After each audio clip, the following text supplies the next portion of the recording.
Assalamualaikum warahmatullahi wabarakatuh. Kali ini kita akan membahas dasar-dasar dari praktek SQL dasar, di mana pada praktek SQL dasar ini kita akan menggunakan software dari Microsoft yaitu SQL Server. Nah, SQL Server yang kita pakai kali ini yaitu versi 2012 dengan versi lengkapnya. Nah, untuk itu silahkan bagi yang ingin mengikuti praktek SQL dasar ini untuk instalasi Microsoft SQL Server versi 2012. Baik, kali ini kita akan mempraktekkan apa saja. Yang pertama kita akan mengenali SQL Server 2012, bagaimana kita menjalankan dari awal, kemudian membuat database, kemudian kita akan membuat tabel atau objek-objek yang ada di dalam database, kemudian strategi apa saja yang perlu kita persiapkan ketika kita akan membuat tabel relasional.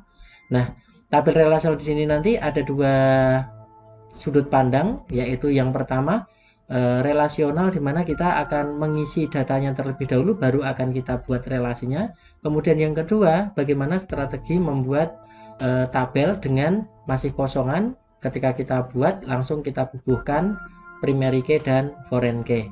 Oke, sebelum mengikuti praktek SQL dasar ini, alangkah lebih baiknya semua yang mengikuti channel ini silahkan pelajari dulu apa itu primary key, foreign key, karena hal ini nanti akan sering kita bahas, kita pakai di dalam praktek kali ini. Oke, langsung saja kita akan mempraktekkan dan kita kenali lingkungan dari Microsoft SQL Server 2012 ini. Ketika Anda sudah menginstal, kemudian cari pada window menu Microsoft SQL Server Management Studio. Setelah Anda pilih, nanti kita tunggu sebentar, akan muncul tampilan seperti yang ada di layar berikut. Setelah itu, di sini kita bisa kondisikan beberapa pilihan. Yang di sini ada server tipenya. Kita akan gunakan database engine saja sesuai dengan defaultnya. Kemudian server name ini ketika kita instalasi lengkap, maka ini akan muncul otomatis, yaitu ada desktop, kemudian nama laptop atau PC Anda. Kemudian di sini ada keluar SQL Express. Nah, bagi yang belum instalasi secara lengkap, maka SQL Express ini tidak akan muncul. Nah, untuk itu silahkan diinstalasi secara lengkap. Saya sarankan menggunakan Microsoft SQL Server Studio 2012. Kemudian untuk authentication-nya silahkan memilih window authentication. Nah, biasanya untuk window authentication ini ada kaitannya dengan sudah dibuat password atau belum pada window Anda. Saya sarankan dibuat dulu, karena biasanya kalau belum membuat password, ketika ingin masuk ke Windows-nya, misalkan Windows 10, Windows 11 atau yang lainnya, maka di sini tidak akan mau gitu ya. Maka di sini perlu ada setting-setting gitu ya. Nah, agar tidak melakukan setting-setting yang berulang, langsung saja di window ketika Anda login gitu, diberi PIN atau password gitu ya. Kemudian di sini ada pilihan SQL Server Authentication. Nah, ini biasanya kalau digunakan untuk fasilitas client server. Nah, karena kita saat ini masih menggunakan SQL Server yang dasar, di sini saya tidak menggunakan server, tetapi yang ada di dalam PC saya sendiri di sini. Oke, langsung pilih window authentication, kemudian pilih connect. Kita tunggu beberapa saat, kemudian akan muncul tampilan sebagai berikut. Yang perlu kita kenali yaitu adanya tombol-tombol yang ada di sini. Yang dari atas ada menu bar, kemudian ada button, ada tombol-tombol. Nah, tombol-tombol di sini adalah bentuk shortcut yang ada di dalam Object Explorer. Nah, yang perlu kita pahami nanti di sini adalah Object Explorer-nya. Di dalam Object Explorer, di sini kita bisa pindah-pindah, kita bisa posisikan, misalnya di bagian title bar Object Explorer, silahkan diklik kemudian tahan. Nah, nanti akan muncul seperti ini, kemudian arahkan mouse-nya ke posisi yang diinginkan. Misalnya saya posisikan di sini. Nah, seperti ini. Apa dampaknya? Dampaknya nanti apabila bagian dari SQL Server ini saya bikin kecil, maka nanti di sini juga ikut mengecil sesuai dengan proporsinya. Oke, berikutnya objek-objek apa saja yang perlu kita kenali di sini. Nah, disinilah seluruh area kerja nanti yang akan kita gunakan. Yang pertama ada bagian database, kemudian di sini ada security, ada server objek, ada replication, ada management. Jadi SQL Server ini juga kategori software yang digunakan untuk sistem manajemen basis data. Nah, yang akan kita praktekkan kali ini yaitu pada bagian databases. Coba Anda klik, kemudian nanti akan muncul kurang lebih seperti ini. Nah, di sini sudah ada 4 database ya. 4 database yang telah dibuat. Nah, Anda nanti akan membuat database yang ada di sini.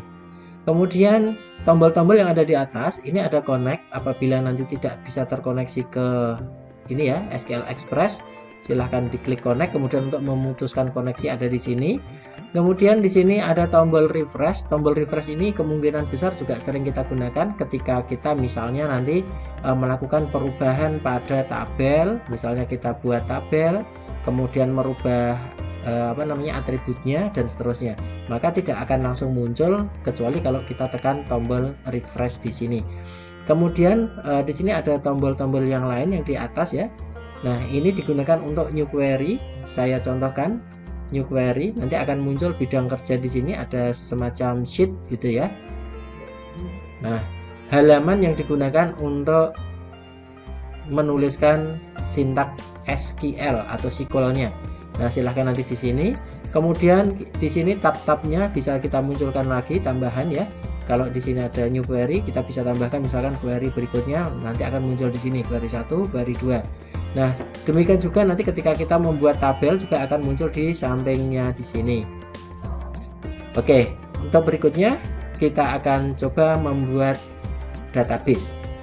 Kalau kita sudah mengenali lingkungan-lingkungan seperti ini, oh ya, di sini ada tombol execute, ada debug, kemudian di sini ada parse.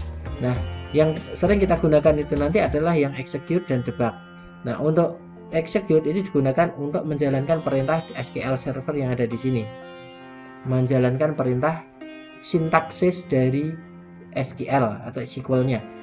Oke, pertama pada praktek kali ini kita akan membuat database. Nah, database biasanya ini masuk kategori pada bahasa basis data, Data Definition Language atau DDL. Nah, DDL ini digunakan untuk membuat database, membuat tabel, membuat view, membuat trigger, membuat store prosedur. Nah, segala hal yang berkaitan dengan membuat, memodifikasi objek-objek database, maka ini masuk kategori pada Data Definition Language. Oke, langsung saja kita praktekkan bagaimana membuat database. Misalnya di sini saya akan menambahkan database baru dengan nama misalnya 2019-530000 yang sudah ada. Saya akan menambahkan 2020 misalnya. Caranya cukup Anda klik pada bagian database, jangan lupa ya. Kemudian Anda klik kanan, kemudian pilih new database. Ya, saya ulangi, klik pada database, kemudian klik kanan, pilih new database, kemudian langsung ketikkan nama databasenya di sini. Misalnya dari 2020-530000. Oke. Silahkan Anda nanti membuat database sesuai dengan keinginan masing-masing. Kemudian kita klik OK. Nah, di sini tidak ada setting apa-apa, jadi nanti akan muncul di sini. Nah, apabila belum muncul, silahkan tekan tombol refresh. Oke. Nah, berikutnya kita akan melihat objek-objek apa saja yang ada di dalam sebuah database. Kita klik di sini ada tombol plusnya. Nah, di sini ada database diagram. Database diagram di sini fungsinya adalah menunjukkan hubungan relasional antar tabel. Kemudian tabel itu sendiri adalah tabel-tabel nanti yang akan kita buat, di mana tabel-tabel tersebut nanti ada atribut-atribut. Nah, pada bagian atribut-atribut atau kolom data inilah yang digunakan untuk menyimpan data. Nah, berikutnya pada atribut-atribut tersebut ada settingan atau pengaturan adanya primary key dan foreign key. Nah, untuk itu di sini kita bisa lihat bahwa tabel bisa kita klik, isi dari tabel ini ada sistem tabel, kemudian ada file tabel. Nah, biasanya nanti di bawah file tabel di sini ada muncul tabel-tabel yang akan kita buat. Kita perlu memahami dari objek-objek yang ada di sini karena nanti seluruh objek yang akan kita praktekkan di dalam sebuah database selain tabel ada juga nanti view ya. Kemudian nanti di sini ada bagaimana kita manajemen penyimpanan, kemudian ada security dari tabel itu sendiri. kenapa tingkat keamanannya ini nanti ada di level database? Nah, karena setiap pemakai itu nanti bisa diatur tabel mana saja yang boleh digunakan atau boleh dilihat atau boleh dirubah begitu ya. Nah, ada lagi level pemakai yang levelnya itu adalah level paling tinggi, yaitu di level server. Di level server disinilah nanti juga ada pengaturannya. Di sini ada manajemen, ada security. Nah, ini kalau saya perkecil lagi, nah seperti ini, maka di sini di level server ini nanti ada security, sama ya seperti tadi. Kemudian di sini ada manajemen dan seterusnya. Nah, untuk praktek dasar ini, khususnya yang SQL Server, kita nanti akan berkutat pada yang ada di dalam sebuah database. Maka di sini database objeknya ada berbagai macam database. Kemudian saya aktifkan database yang akan kita gunakan di sini. Oke, seperti ini. Nah, ketika nanti kita menggunakan SQL, kita harus menentukan database mana yang aktif, ya. Nah, di manakah cara menentukannya? Nah, ini cara menentukan database yang aktif. Kita klik di bagian di sini, available database, kemudian Anda pilih database Anda, misalnya 2020-53000. Oke. Maka di sini kita akan aktif di database tersebut. Jangan sampai keliru untuk aktivasi atau mengaktifkan database yang Anda gunakan nanti. Demikian pengantar atau praktek awal kita kali ini tentang Microsoft SQL Server 2012. Kita telah memahami bagaimana cara menjalankan SQL Server, kemudian bisa membedakan antara level security kita masuk sebagai apa dan bagaimana kemudian kita telah membuat database. Nah, untuk selanjutnya kita akan membahas tentang membuat tabel. Oke, silahkan ikuti kelanjutan dari praktek SQL dasar ini. Untuk pertemuan kali ini kita cukupkan, kurang lebihnya mohon maaf, semoga bermanfaat. Assalamualaikum warahmatullahi wabarakatuh.